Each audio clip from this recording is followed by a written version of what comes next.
Teach together में आप सभी का स्वागत है। देखिए, आज जो हम टॉपिक पढ़ने वाले हैं स्ट्रेस, ओके, यानी कि इंग्लिश ग्रामर में स्ट्रेस क्या है। आप देख रहे होंगे what do you mean by stress.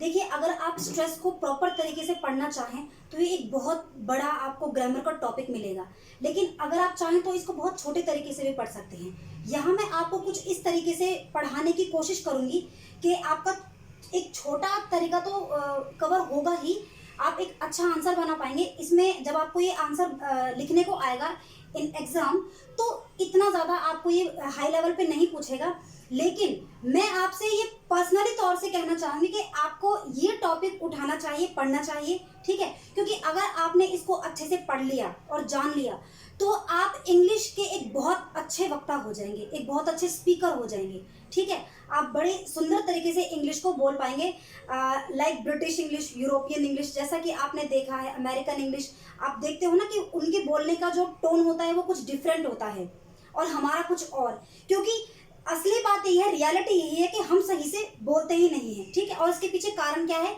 कि हमें स्ट्रेस का ज्ञान नहीं होता, साथ में हमें फोनेटिक का भी ज्ञान नहीं होता। तो एक अच्छे तरीके से इंग्लिश को बोलने के लिए उसमें अच्छे से एक जो तरीका है बोलने का, उसके लिए फोनेटिक का और स्ट्रेस का ज्ञान होना बहुत ज़रूरी है।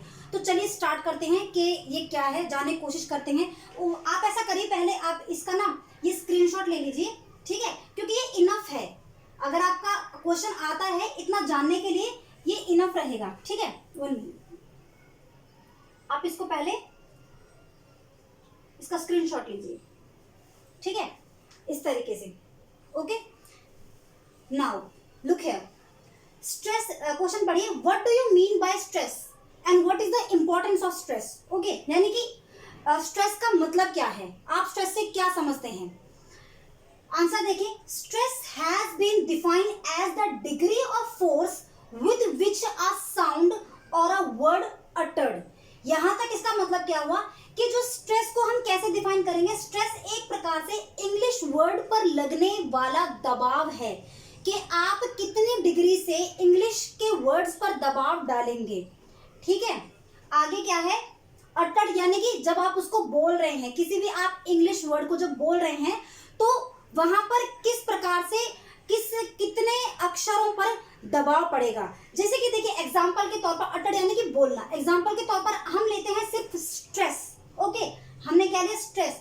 जब आप स्ट्रेस पढ़ते हैं, आप बोलते हैं स्ट्रेस, क्या है ये, स्ट्रेस, ओके। तो एस बहुत कम बोला जा रहा है, ठीक है, उसके साथ ही स्ट्रेस, एस जो है उस पर दबाव पड़ रहा है, स्ट्रेस, साथ ही साथ ट्रे, ट्रे, स्ट्रेस, किस पर, टी और आर पर। इस पे हाई डिग्री फोर्स किस पे लग रहा है, डबल एस पर, स्ट्रेस, और लो डिग्री टी आर पर, स्ट्रेस। तो यही तरीका है। बहुत से लोग इसको क्या बोल देंगे, स्ट्रेस, स्ट्रेस, बहुत से बोलते हैं स्ट्रेस, ठीक है। तो वो तरीका गलत है। ये क्या होगा, परफेक्ट स्ट्रेस, ओके। आगे देखिए यहाँ पर क्या लिखा है, तो आई होप ये इतना क्लियर हुआ होगा, यानी कि ये एक फोर्स ऑफ डिग्री है इंग्लिश वर्ड पर, ठीक है। आगे क्या है, in English word consists of one और मोर सिलेबल्स, यानी कि इंग्लिश में एक या उससे ज्यादा सिलेबल्स होते हैं। Some of the word is spoken with greater degree than the other syllables. ये क्या कह रहा है कि इंग्लिश में एक या एक से ज्यादा सिलेबल होते हैं जब हम उनको बोलते हैं, जिसमें कि कभी कभी कम डिग्री पर भी फोर्स लगता है और कभी कभी उन सिलेबल पर ज्यादा डिग्री पर। अच्छा, अब ये सिलेबल क्या है, देखिए सिलेबल मैं आपको बताती हूँ क्या होता है।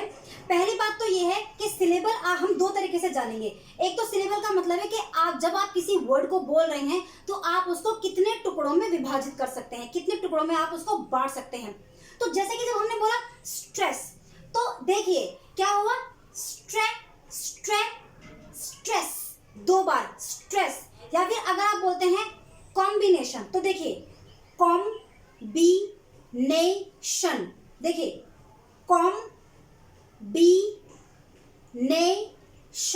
यानी कि चार। तो चार तरीके से आपने इसको टुकड़ों में बांटा ना, तो ये चार तरीके से टुकड़ों में बांटने को ही हम क्या बोलेंगे कि इसमें चार सिलेबल हैं। बात समझ में आई।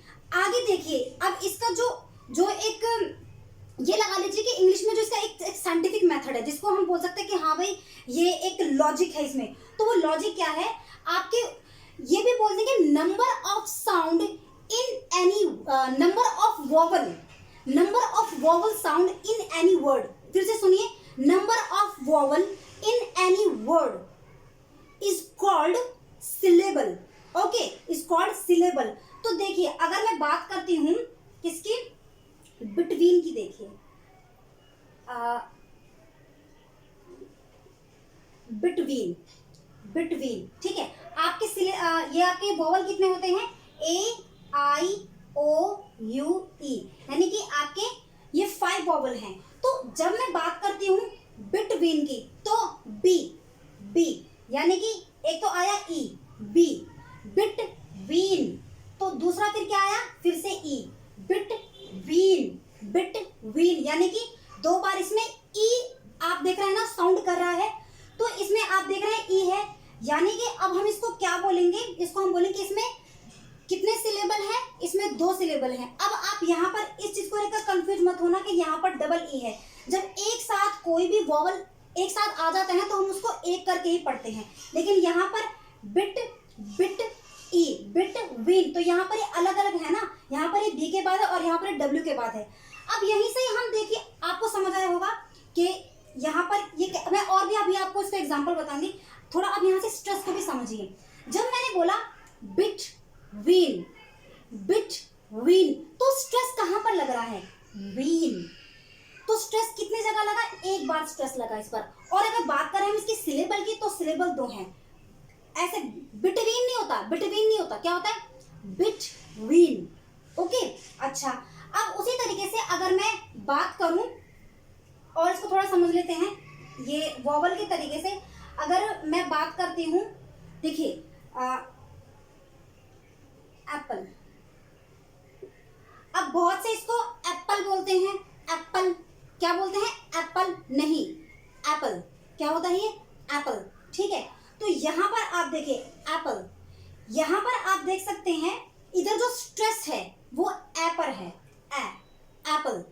पी को हम कितना स्मूथली ले रहे हैं, एप्पल, तो ए, और इसमें अब आप देखिए स्ट्रेस भी ए पर है, ए पर है, यानी कि, और जो इसका सिलेबल है वो भी एक है जो कि इसमें आप देख रहे हैं। इसके अलावा अगर आप बात करें एजुकेशन की, एजुकेशन, तो देखिए ए, ये ई साउंड नहीं कर रहा है, क्या कर रहा है साउंड, ए, जू, यानी कि ऊ, तो ऊ हम यहाँ पर किसको ले लेते हैं, यू को, यू की साउंड हम भी करते हैं और यू भी करते हैं, ठीक है। तो ए यानी कि 1, जू यानी कि ये 2, के, ए, है ना।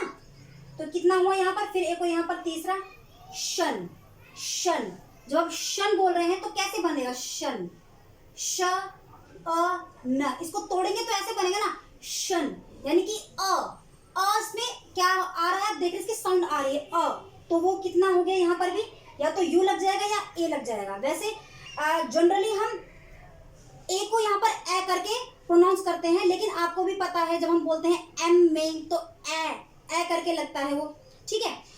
तो अब बात करते हैं हम शन, आया तो यानी कि 4। अब हमने देखा कि यहाँ पर कितने इसमें आपने देखे सिलेबल कितने हैं, 1 2 3 4।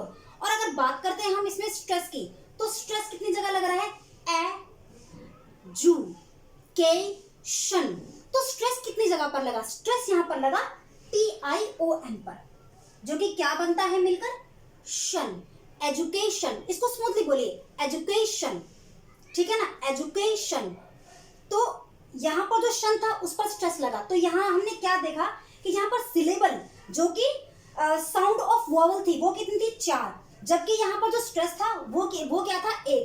तो अगर आप इस चीज को जान जाते हैं ना तो क्या होगा कि आप एक अच्छे तरीके से इंग्लिश को बोलने में आप परफेक्ट हो जाते हैं। बेसिकली कहने का मतलब ये है।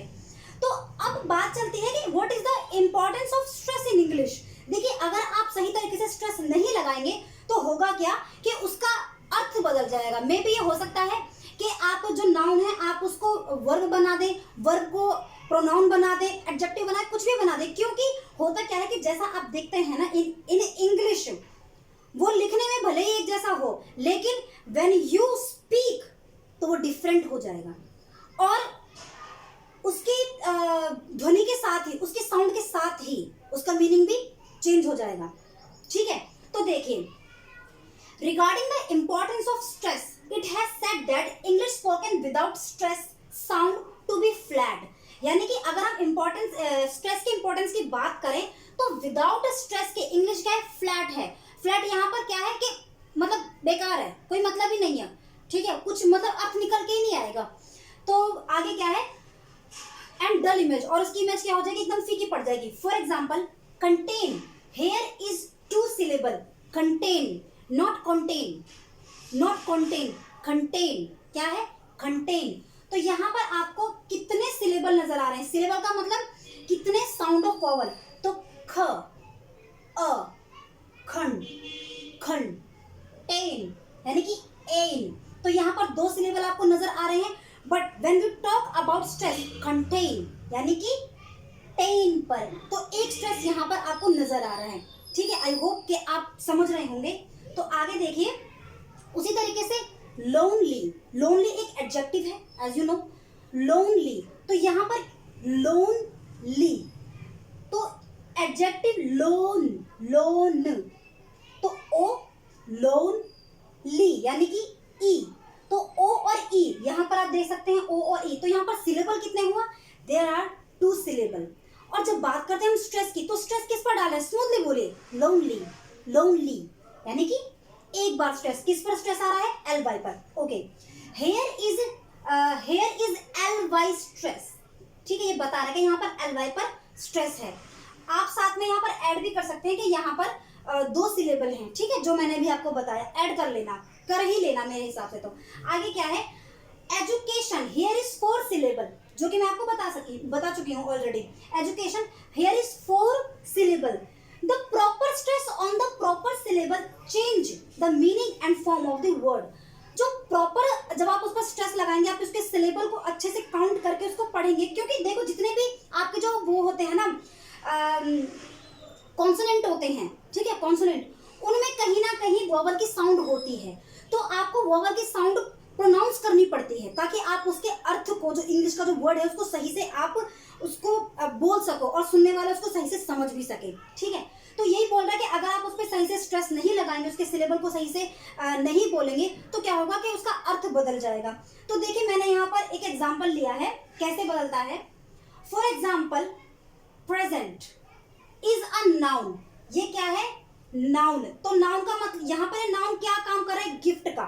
ठीक है, नाउन यानी कि कोई भी वस्तु जो होती है, आपको पता है, संज्ञा, या तो आप इसको पता है कैसे पढ़ेंगे, present, present surprise, I have a present surprise for you. ठीक है, प्रेजेंट क्या बोलेंगे इसको, प्रेजेंट। स्पेलिंग, और दूसरा मैंने यहाँ पर लिया है प्रेजेंट, प्रेजेंट, प्रेजेंट, प्रेजेंट। ठीक है, तो देखिए, हाँ, for example, present is a noun, ठीक है, जो क्या है, गिफ्ट है। But if you use in like verb, लेकिन अगर आप उसको एक क्रिया की तरह यूज करते हैं, ठीक है, यहाँ पर प्रेजेंट का मतलब क्या है, होना। ठीक है, जो आप बोलते हैं ना प्रेजेंट मैम, ये वो वाला प्रेजेंट है, तो इसको कैसे बोलेंगे, प्रेजेंट। इसको कैसे बोला जाएगा, प्रेजेंट। इसको कैसे बोला जाएगा, प्रेजेंट। ओके, तो यही बात है कि आप उसको सही से, उसमें आप स्ट्रेस लगाएंगे। तो जब आप यहाँ देखिए, प्रेजेंट, प्रेजेंट, तो किस पर आपका स्ट्रेस जा रहा है, प्रे, और यहाँ पर प्रेजेंट, प्रेजेंट, देखिए प्रेजेंट, यहाँ पर इधर स्ट्रेस जा रहा है, यानी कि सेंट, प्रेजेंट, और यहाँ पर प्रेजेंट, प्रे पर। ठीक है, तो बस इतनी सी ये बात है। अगर आप चाहो तो आप इसको और भी अच्छे तरीके से समझ सकते हो, पढ़ सकते हो, जिससे कि आपकी इंग्लिश बहुत ही ऑसम हो जाएगी। ठीक है, और आप ज़रूर इसको पढ़िए, इस टॉपिक को अच्छे से।